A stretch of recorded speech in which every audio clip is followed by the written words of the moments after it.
Also wir haben Hinweise aus der Vergangenheit von Warmzeiten wie Kaltzeiten, die deutlich belegen, dass das Klima sich schon immer gewandelt hat. Denken Sie an die schrecklichen Eiszeiten, die alle 100.000 Jahre Pi mal Daumen die Erde heimsuchen, und jetzt wieder die Warmzeiten. Und wenn man das vergleicht und sieht, dass es also a. wesentlich stärkere Erwärmungen wie auch Abkühlungen gab, auch in kürzerer Zeit, dann ist die heutige Erwärmung erstens nicht besonders groß und nicht besonders schnell. Und jetzt ist die zweite Frage, kann man die dem Menschen zuordnen? Und da sagen wir, dafür gibt es keinen Beleg. Man kann natürlich eine Hypothese aufstellen, die das CO2, also das Kohlendioxid, zum Inhalt hat als Treiber. Aber es gibt keine Korrelation zwischen der Temperatur und der Konzentration des CO2 in der Atmosphäre. Dass es ganz natürliche Ursachen haben kann, das wird massiv geleugnet. Man tut so, als ob wir ein Anrecht auf ein konstantes Klima, Temperatur, es geht ja fast nur um Temperatur, hätten. Wobei die Vergangenheit uns lehrt, dass das ganze Gegenteil der Fall ist. Das Klima ändert sich, solange wie es eine Atmosphäre auf diesem Planeten gibt, also seit gut 3 Milliarden Jahren. Aber wenn wir daraus eine Gefahr ableiten, eine richtig große Katastrophe, und zwar die ganze Menschheit betrifft und obendrein noch grenzüberschreitend ist, dann bieten sich ungeahnte Möglichkeiten der Steuerung, der Einflussnahme und auch des Geldverdienst. Sie glauben ja gar nicht, was allein in die Klimaforschung für Milliarden, 10er Milliarden von Euros oder Dollar geflossen ist, oder aber nun auch in die Vermeidungsstrategien. Ja, was meinen Sie denn, was das für eine Attraktion auslöst für Tausende von Lehrstühlen, von Forschern, von Verwaltungsbeamten, von Überwachungsorganen? Die müssen genehmigen, die müssen verteilen, die müssen ablehnen, die müssen schauen. Also es gibt ein großes Interesse daran, dieses Steuerungsinstrument weltweit zu etablieren. Und deswegen ist auch die UNO so vehement hinterher, weil hier dadurch Macht zuwächst. Macht in der Verteilung von Geld und von Einfluss und so weiter. Also das ist eine Attraktion, die diese Panikmethode auslöst auf die Politik. Sie können das, was Sie schon immer gerne machen wollten, kujonieren, drangsalieren und abkassieren. Und das mit Zustimmung der Betroffenen. Was gibt es Schöneres? Also niemand, der klar im Kopf ist, hat was gegen Umweltschutz. Wir sagen nur, Klimaschutz und Umweltschutz haben nichts miteinander zu tun.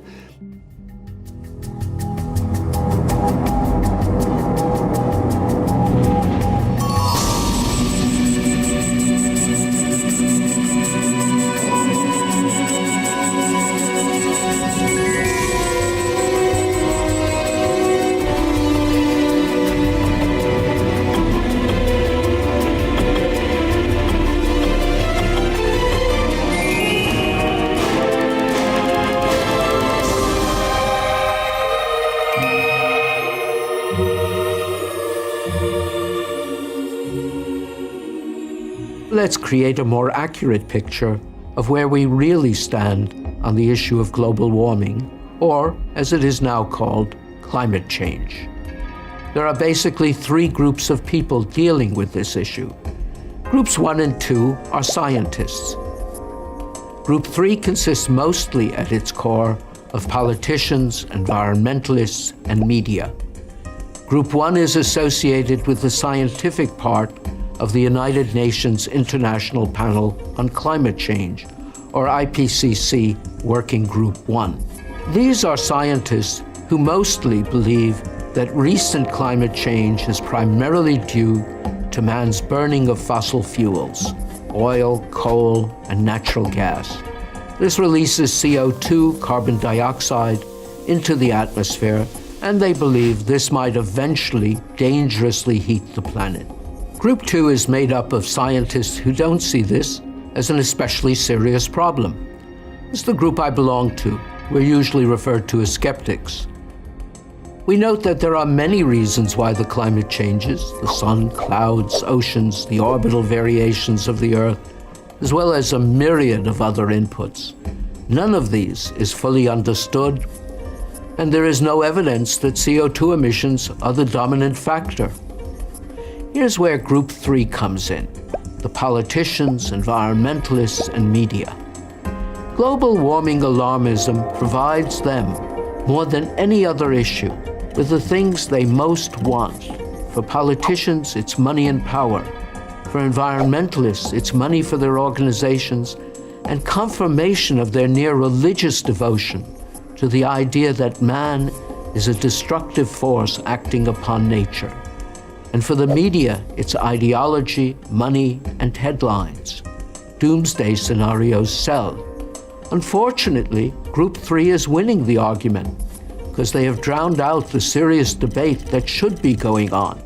But while politicians, environmentalists, and media types can waste a lot of money and scare a lot of people, they won't be able to bury the truth. The climate will have the final word on that.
Reason why Donald Trump has pulled out of the supposed climate change group, which is about carbon emissions.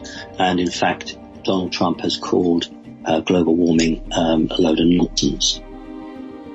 He's actually right in the sense that global warming is not the heating of the atmosphere through carbon dioxide and gases.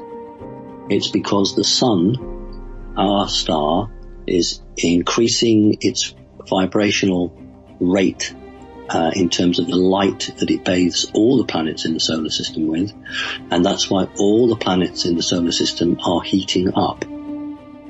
It's got nothing to do with gases. It's to do with what we call the shift or the event. In order to raise the vibration of the planet and the human race, it is the star. Each solar system should have a star. In fact, it should have a binary, 2 stars. But that raising of the vibration is due to the star, the sun.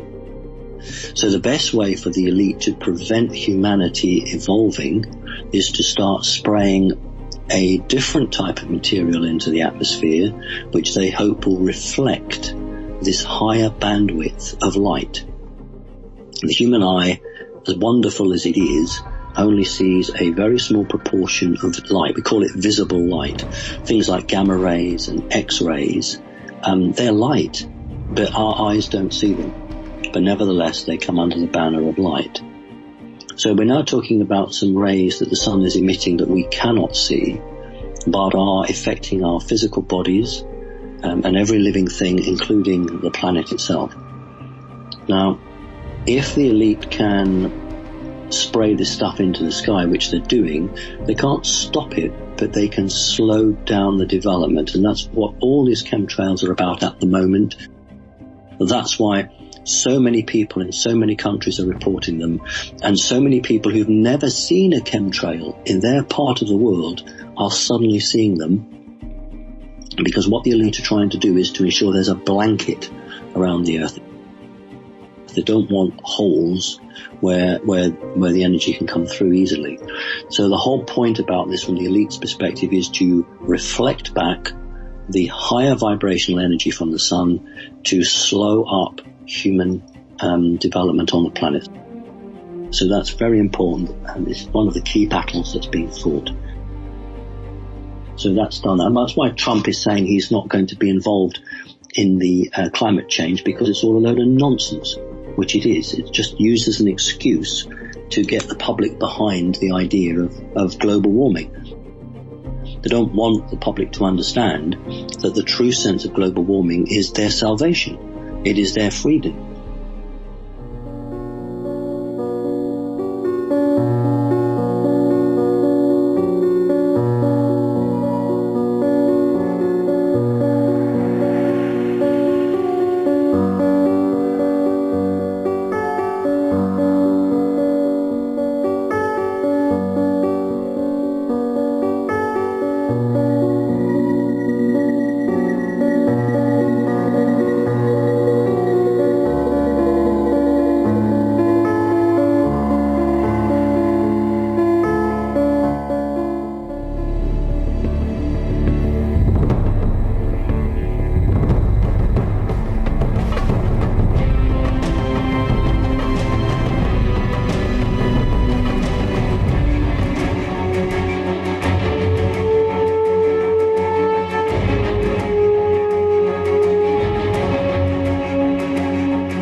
If our human rights laws stop us from doing it, we'll change the laws so we can do it.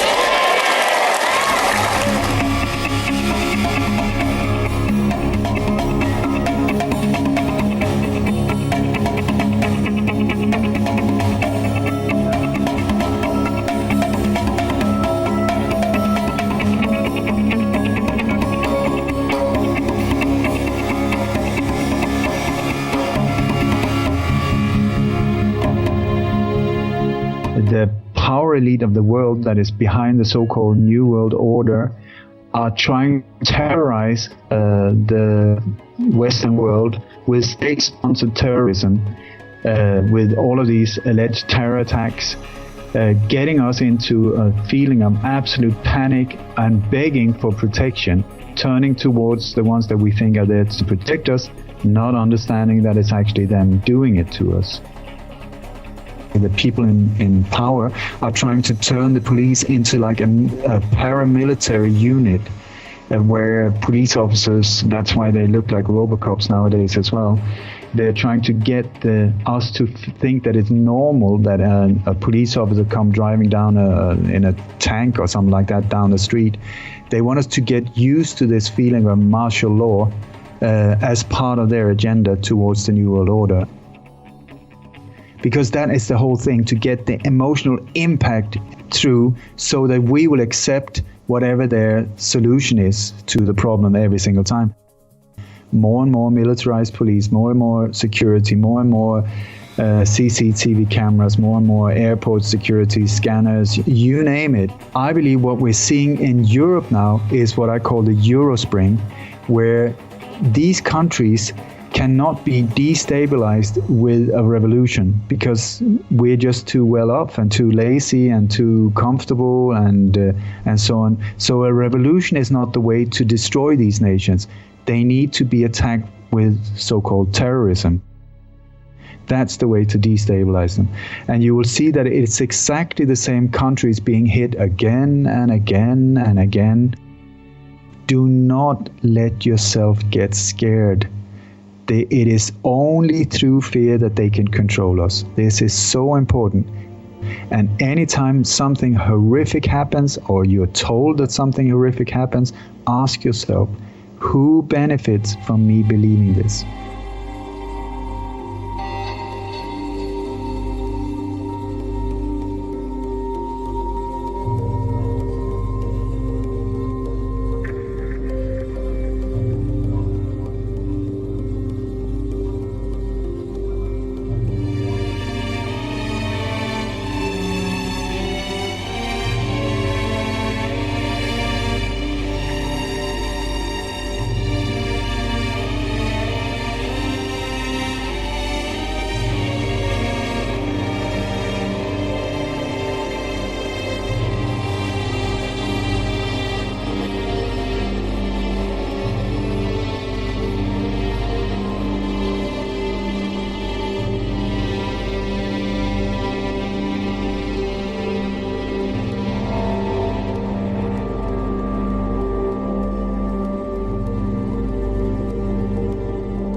Time and again, the flowering of citizen journalism and online independent media has thwarted the establishment media in their attempts to convey a narrative favorable to the deep state.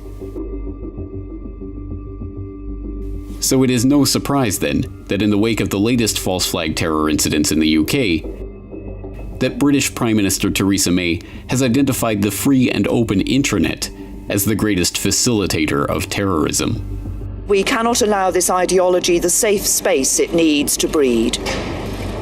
Yet that is precisely what the internet and the big companies that provide internet-based services provide. The UK government has already implemented some of the most draconian restrictions on internet usage of any country in the Western world, including the Investigatory Powers Act, which requires internet service providers to store all internet users' data for at least 12 months in case the government wants to access it, and the Snoopers Charter, which grants government agencies and intelligence services the authority to hack into individuals' computer systems and the ability to collect masses of data on people's internet browsing history, regardless of whether they are even suspected of a crime. Of course, the crackdown on the online independent media and citizen journalism is not limited to the UK. Governments around the world are enacting laws and empowering their own intelligence services to surveil and control their own populations, curtailing the ability of independent media to counter the mainstream propaganda.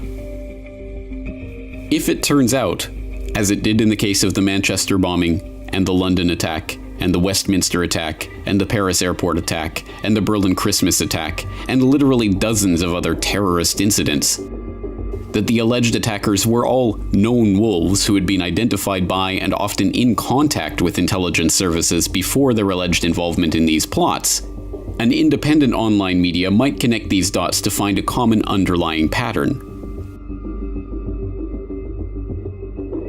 Namely, that these events are being aided by, or at least passively allowed by, these intelligence services, the same ones that have been caught time and time again, encouraging, funding, and even concocting terror plots in order to bust them just in time. However, if the deep state is in control of the apparatus for disseminating information online and censoring independent reporting, they can craft a very different story. One in which an overworked and underfunded intelligence system is straining under the burden of responding to all of these incidents, and only budget increases and even greater surveillance of the public can possibly reduce the threat from terror. To stop these terrorists is the prime political imperative of our time, and it can only happen through an independent media that is willing and able to counteract the official propaganda of events like the London attack and the Manchester bombing.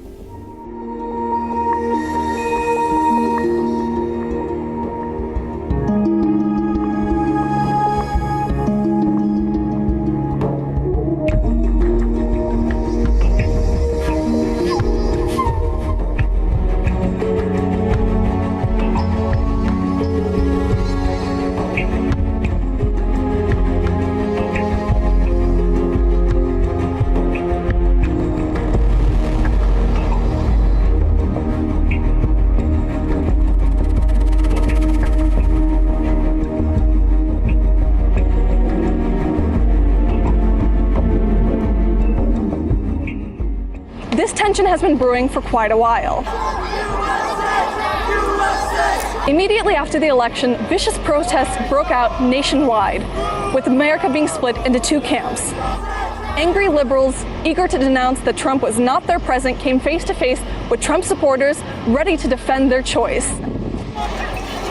And America hasn't been given the slightest chance to unite, with hate becoming the new norm promoted on all levels.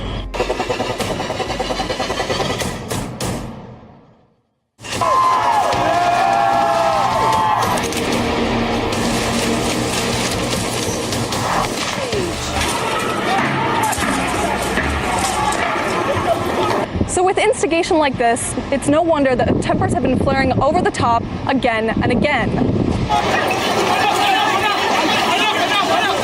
Those who used to be peaceful leftists morphed into the radical alt-left, not shying away from using violence, just like their political opponents across the spectrum. The situation has gotten so tense that people even began bringing weapons to protest. Violence led to violence, pitting Republicans against Democrats, Americans against Americans, leaving the question of what else could happen, and is there any way of fixing this divide?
Но Соединенные Штаты везде, по всему миру, активно вмешиваются в выборные кампании других стран.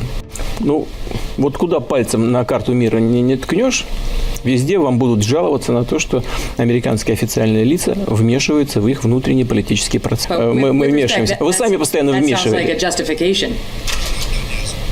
Это звучит не как оправдание, это звучит как констатация факта.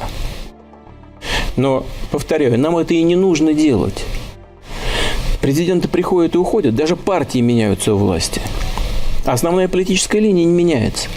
Поэтому, по большому счету, нам все равно, кто будет во главе Соединенных Штатов. Мы примерно знаем, что будет происходить.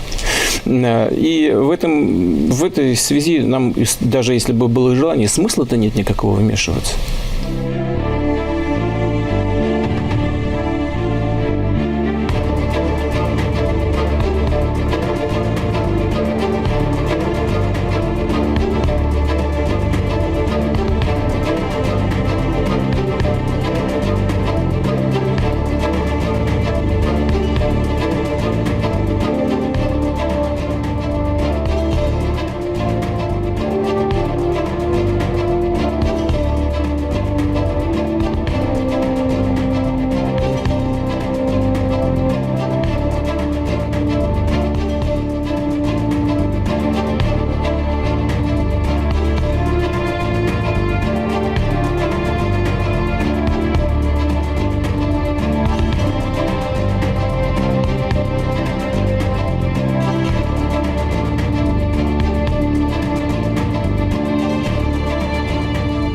Сейчас нет ни Варшавского договора, ни Советского Союза, а НАТО существует.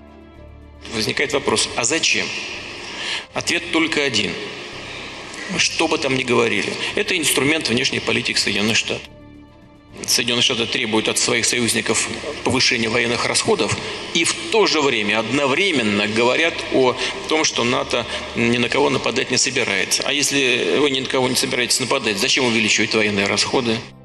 Давайте мы договоримся о единообразном понимании норм основополагающих принципов международного права и будем придерживаться этих правил. Потому что пока этого нет, пока внедряется право сильного, кулачное право, до тех пор будут у нас возникать проблемы, которые мы сейчас наблюдаем в Северной Корее.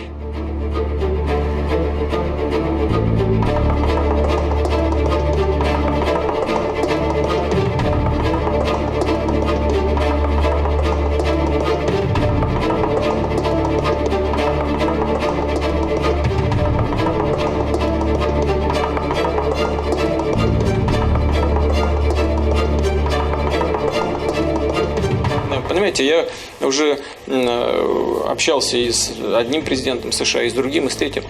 Президенты приходят и уходят, а политика не меняется. Знаете почему? Потому что очень сильна власть бюрократии. Вот человека избрали, он приходит с одними идеями. К нему приходят люди с кейсами, хорошо одетые и в темных, как у меня, костюмах, но только не с красным галстуком, а с черным или с темно-синим. И начинают объяснять, как нужно делать. И все сразу меняется, понимаете? Это происходит от одной администрации к другой.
These 13 demands are just absurd. It's definitely not a rational list from which to negotiate. It's basically saying to Qatar, we want you to be a vassal of Saudi Arabia and do whatever Saudi Arabia demands. I can't imagine that the Qatari government would take this list seriously, which means the crisis will continue. It's absolutely ridiculous for Saudi Arabia to be accusing Qatar of the very thing that the Saudis do, and as you say, the Emirates as well. I think we have to also look at this in light of the issue of Iran, because much of it comes down to that. The Saudis and the Emirates and the others do not like the fact that the Qataris have a decent relationship with Iran, and that is really an economic issue. They share an enormous offshore gas field that is extremely lucrative, and this is a business deal that certainly the Qatari government is not about to sever. And also I think it just plays into what is an extremely dangerous escalation of tensions with the Trump administration, Israel, and Saudi Arabia trying to encircle Iran. And this is one more example of trying to cut off ties that Iran has to other Gulf and Arab nations. So there's many different reasons, both politically, economically, and militarily, why this crisis could just lead to much greater tensions in the region.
CDC is not there to tell the truth.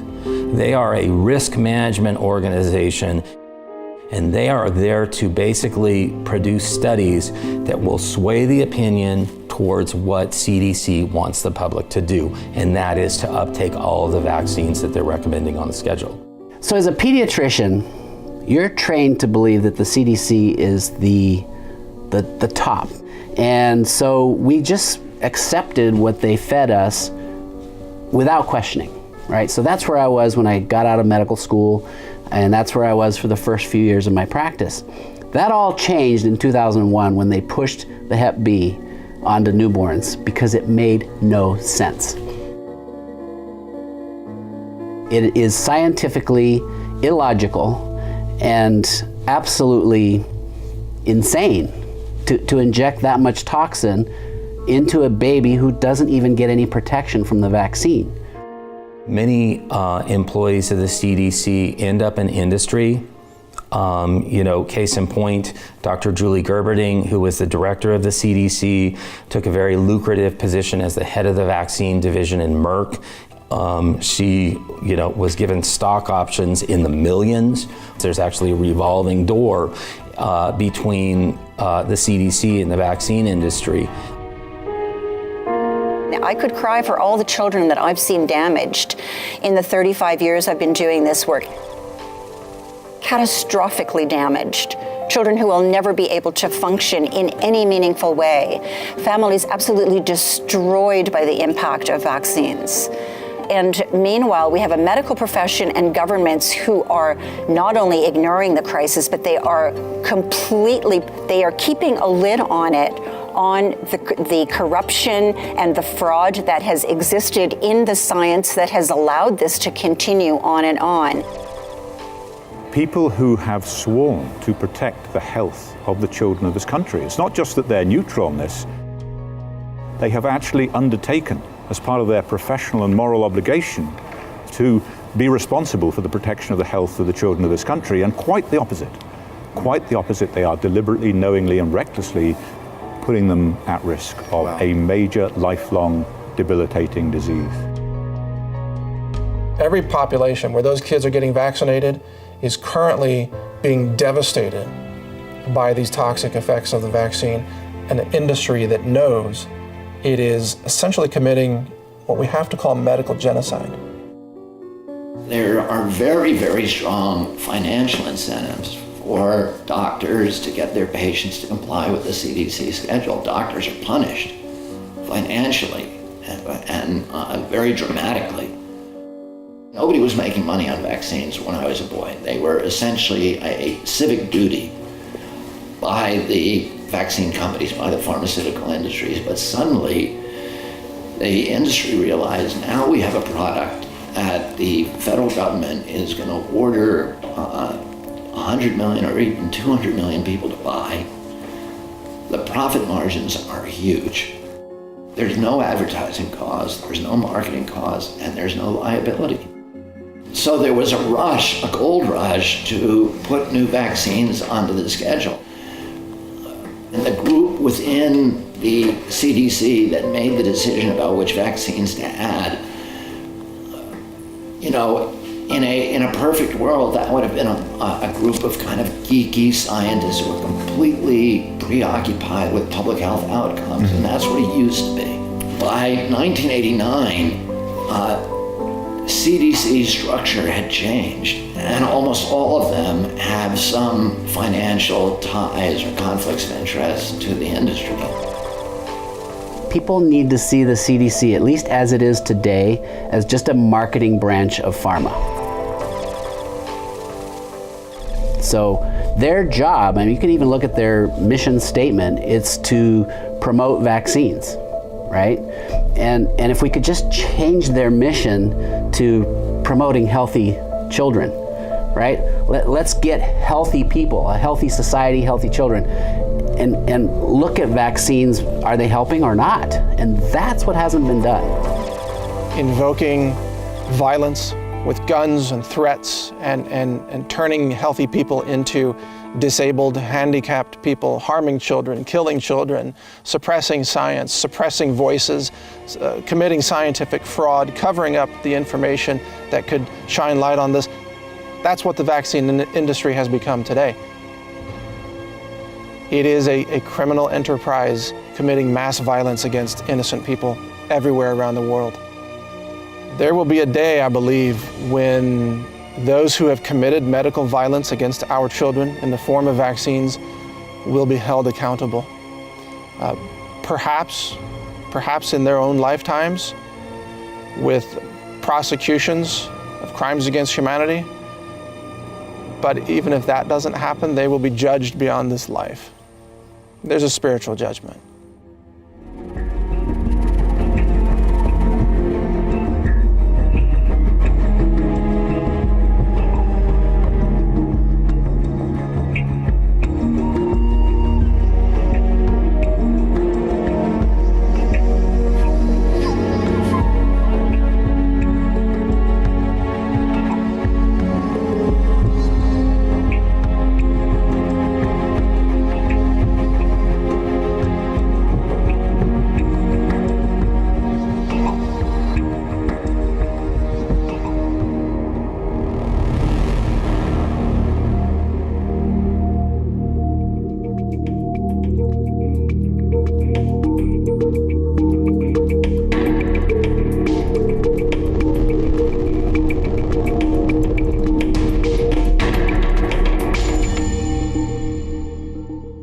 I believe that it is a moral imperative to fight for choice in vaccines and to tell the truth about vaccines, including both the benefits and the risks.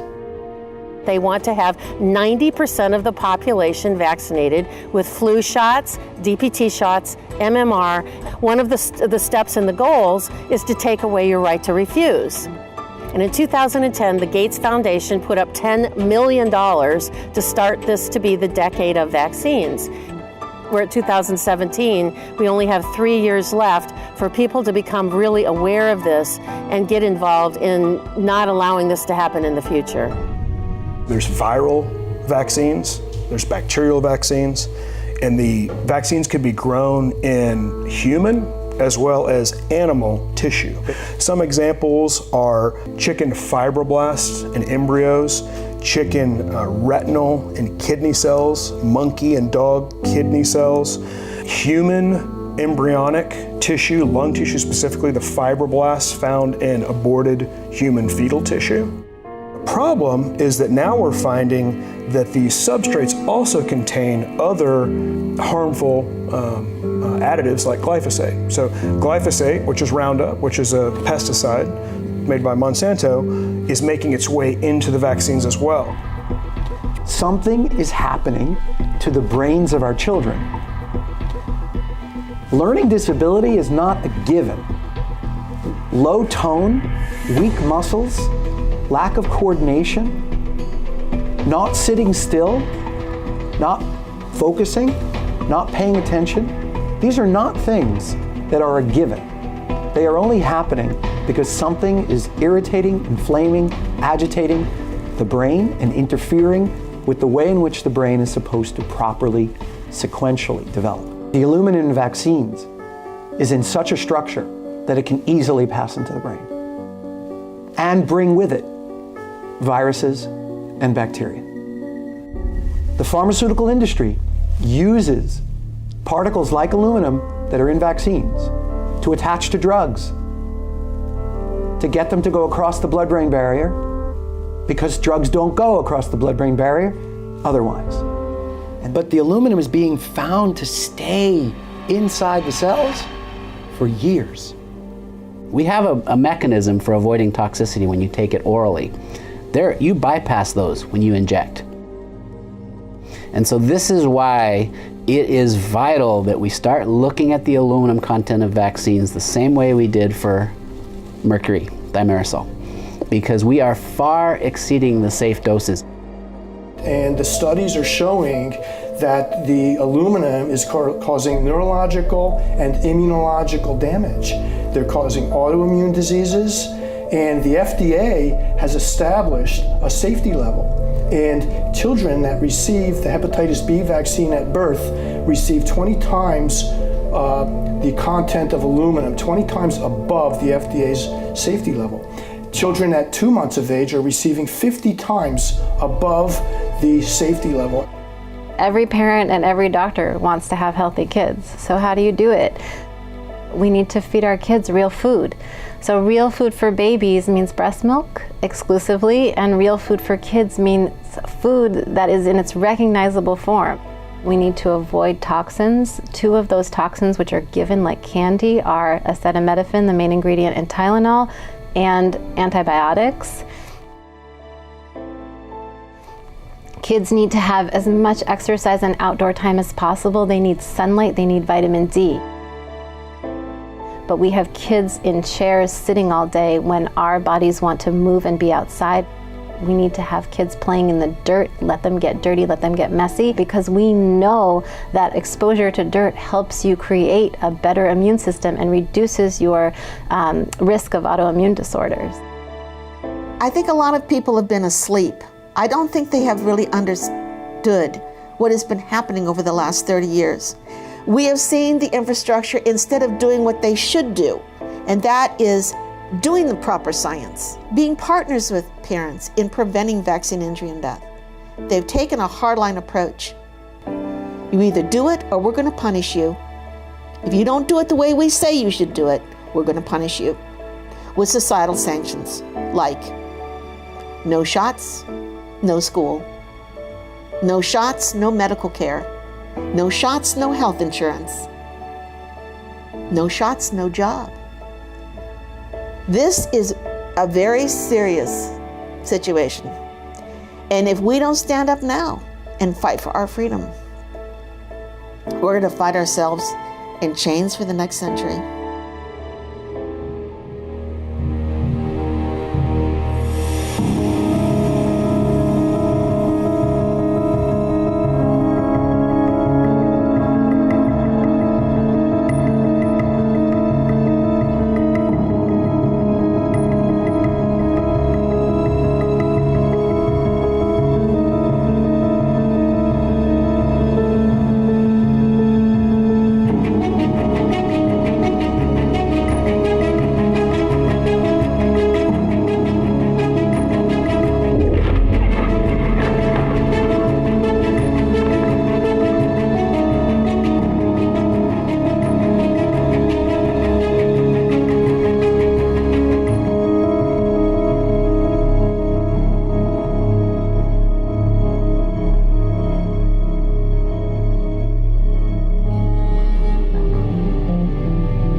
Recently reported UFO sightings in Arizona and the United Kingdom, causing quite a stir online. Have aliens finally made contact? Nigel Vile, a resident of Frome, England, has captured a video of a UFO shooting over the skies of Clay Hill, Warminster.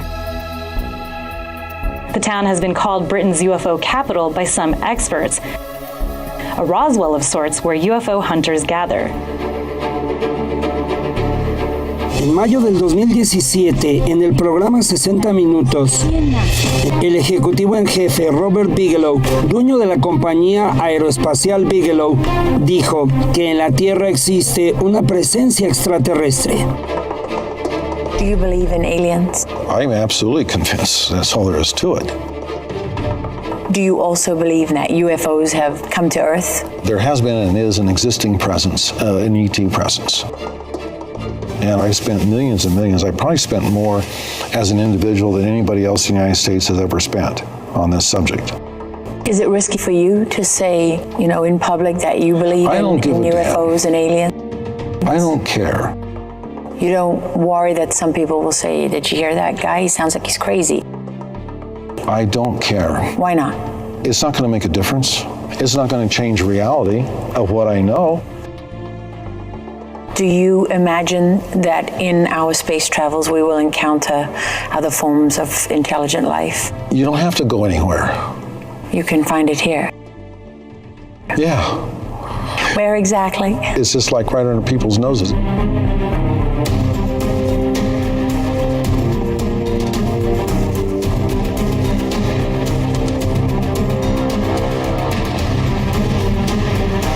Aliens and the Illuminati are well along in their final plans to take over the planet. In addition to creating and cloning millions of hybrids, they are seeking to robotize the human population through the transhumanist agenda so that it can be controlled electronically as well as from the fourth dimension. The goal is to eliminate as many humans as possible who are motivated from spiritual sources. When the human population that remains is vastly outnumbered by the hybrids and the dehumanized robots and slaves, we will become annexed to the alien empire. Essentially, we are a slave race already. We're completely run by banking, the media, Hollywood. All that is controlled by the Illuminati, who are part reptilian and part human, and they dominate in all those fields. So we are basically being kept here under a blanket, unable to reach out to the higher dimensions. It's all about mind control. That's how they control us, essentially. And they perfected a lot of those techniques already. They convinced Eisenhower that in 1954 that if he would allow them to abduct humans, in return they would give us tremendous technology, especially anti-gravity technology, which the Air Force people wanted very badly. And that was the deal. And the abductions are done by their slave race, the Greys. The Greys do the work for them. They create a hybrid body, which consists of DNA from the reptilians and the Greys and the human people. That creates a physical body that essentially cannot accommodate a human soul, spiritual humans. So all hybrids are essentially aliens. And even though the hybrids fit into human society and they can even fit into human workforces, they still are not human. So they're tied together with the reptilians. And therefore they're going to carry out the reptilian agenda. So we have the reptilian brain, and that's a problem. That's a problem because that makes us aggressive. That makes us sometimes hate-filled. And we have to conquer those feelings. But once we do and have it under control, then of course we've reached our goal. So we have the reptilian brain, but we also have the overlay of the mammalian brain and the rational brain, and they really are what keeping us. They are really what keep us civilized. But also, there's a very other important factor here. The reptilians do not have what we know as a heart or a loving capability. They don't have a heart chakra. They don't even know what it is to love. And basically, that's why they are essentially afraid of us. Because they know that if we actually develop that capability, their days on this planet are finished. They just understand domination and conquering other civilizations. The humans are able to love, and love is the key to our basic eventual victory. The fact that we can love is the key. to ultimately perhaps winning in this struggle. And we can also reach up into the higher dimensions. If we're allowed to do it, if we're not blanketed and we're not controlled, which we are mind controlled. But if we weren't, we would be able to bring down many more of the fifth and sixth dimensional capabilities. The reptilians know they have to keep us in lower consciousness in order to stay in control. Right. So they distract us. They distract us with the media, with Hollywood, with toys and devices to keep us away from our expanding to what they know will eventually endanger them. And so keeping us dumb and dumber is the goal. The whole name of the game now is expanding our human consciousness so that we can basically achieve our destiny, which is to be a very, very advanced race on this planet. And they have blanketed us on this planet to keep us from achieving space travel and going to Andromeda and going to the Pleiades, because they know that once that happens, it's all over for them. And the key to that is expanding human consciousness. Once we do, as a race, reach expanded consciousness, the reptilians will no longer have any control over us. Your own consciousness is the most potent weapon that is available to you at the present time to change the level of your consciousness from linear thinking to multidimensional awareness. Your secret weapon, your ace in the hole, is that you are not hive mind collective thinkers.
se retrouve dans un contexte où son stress intérieur, son stress qui vient de cette incapacité de digérer la vie qu'il vit, génère un stress au niveau du mental. La pensée de l'humain perturbe comme une onde hertzienne l'atmosphère terrestre.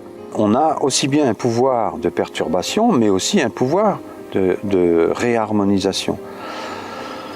Donc on a intérêt à prendre conscience de nos pensées si on veut réhabiliter et prendre en compte le contexte dans lequel on se trouve et le réharmoniser. La pensée a un pouvoir créateur harmonisant qui est très très important, qu'on a ce pouvoir-là. Mais c'est vraiment une pensée qui doit venir du cœur et non du mental.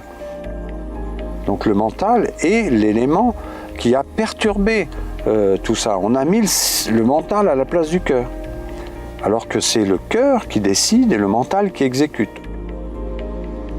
Quand on rentre dans les écoles dès le début, on va faire en sorte que l'éducation nationale puisse vraiment intégrer sa doctrine de façon à ce que chacun devienne, à l'aide entre autres des vaccinations, des bons moutons qui vont tous dans le même sens, à condition que naturellement on rentre dans le rang, c'est-à-dire que la pensée unique qui nous est enseignée soit bien intégrée pour surtout pas regarder un petit peu à côté.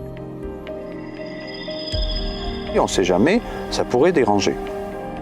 C'est comme ça qu'on a, depuis quand même un siècle et demi, on va dire, transformé l'humain avec un état souverain de soi en humain avec le moi-groupe. C'est-à-dire on ramène l'humain au règne animal. On lui enlève sa capacité d'être souverain, c'est-à-dire de penser pour lui-même et par lui-même, mais avec une vision globale des choses. Donc devant un constat assez chaotique de la situation dans laquelle on se trouve, je pense qu'il faut rester très, malgré tout, positif et optimiste, parce qu'il y a énormément de ressources dans la nature et dans les guides de la nature, notamment qui se manifestent à travers le règne végétal et aussi les animaux dignes de ce nom. Les animaux qu'on n'a pas exploités et mis dans un contexte de culture hors sol industrielle, on a ce pouvoir de recréer des liens avec la nature. L'âme est une entité spirituelle qui vient chercher des informations qui lui manquent pour être finie, pour être remplie totalement, comme un livre qu'on écrit ou comme un vase qu'on remplit. Le mal-être est toujours synonyme d'ignorance de notre âme. Qu'est-ce que j'ai besoin pour vivre? Qu'est-ce qui nourrit mon âme? Alors au vu du fonctionnement énergétique du corps humain, et dans la mesure où l'âme est venue chercher des informations qui lui manquent, on peut se poser la question, où va-t-elle trouver ces informations? Donc c'est vrai, ce qui nourrit vraiment notre âme, c'est par exemple le rire d'un enfant, le parfum d'une rose, l'eau d'un ruisseau, une source qui coule, la beauté d'un soleil levant, la goutte de rosée, etc. etc. Il n'y a que l'embarras du choix pour comprendre ce qui nourrit notre âme. Il ne faut pas oublier que la joie est la nourriture de la terre, c'est-à-dire qu'à chaque fois qu'on ressent un phénomène de joie, on va nourrir l'ensemble de notre environnement terrien. Et si la conscience de la joie se répandait sur Terre à la place de la conscience de la guerre, peut-être que ça modifierait très rapidement le climat, c'est-à-dire l'atmosphère. Quand on dit qu'il y a une atmosphère, eh bien l'atmosphère terrestre n'est peut-être pas en ce moment l'atmosphère joyeuse. La joie est vraiment la nourriture de la Terre. Et on a énormément de possibilités de transmettre la joie. Avant, les fêtes cardinales, qui étaient joyeuses avec des danses folkloriques qui accompagnaient les saisons, avec les travaux des champs, avec les récoltes et tout ça, comme la Saint-Michel, Pâques, Noël, la Saint-Jean, tout ça c'était des fêtes joyeuses. C'était ça qui nourrissait la terre. Maintenant, c'est plutôt malheureusement les formations de 20h et de 13h. Bon, c'est pas toujours joyeux, on pourrait dire c'est jamais joyeux. Donc la joie étant la nourriture de la terre, je pense que c'est très important de prendre conscience qu'on doit nourrir la terre par la joie. Voilà, la joie et l'amour. Amour et gratitude. Remercier la terre en permanence. C'est grâce à elle qu'on existe, grâce à elle que nos enfants pourront vivre librement.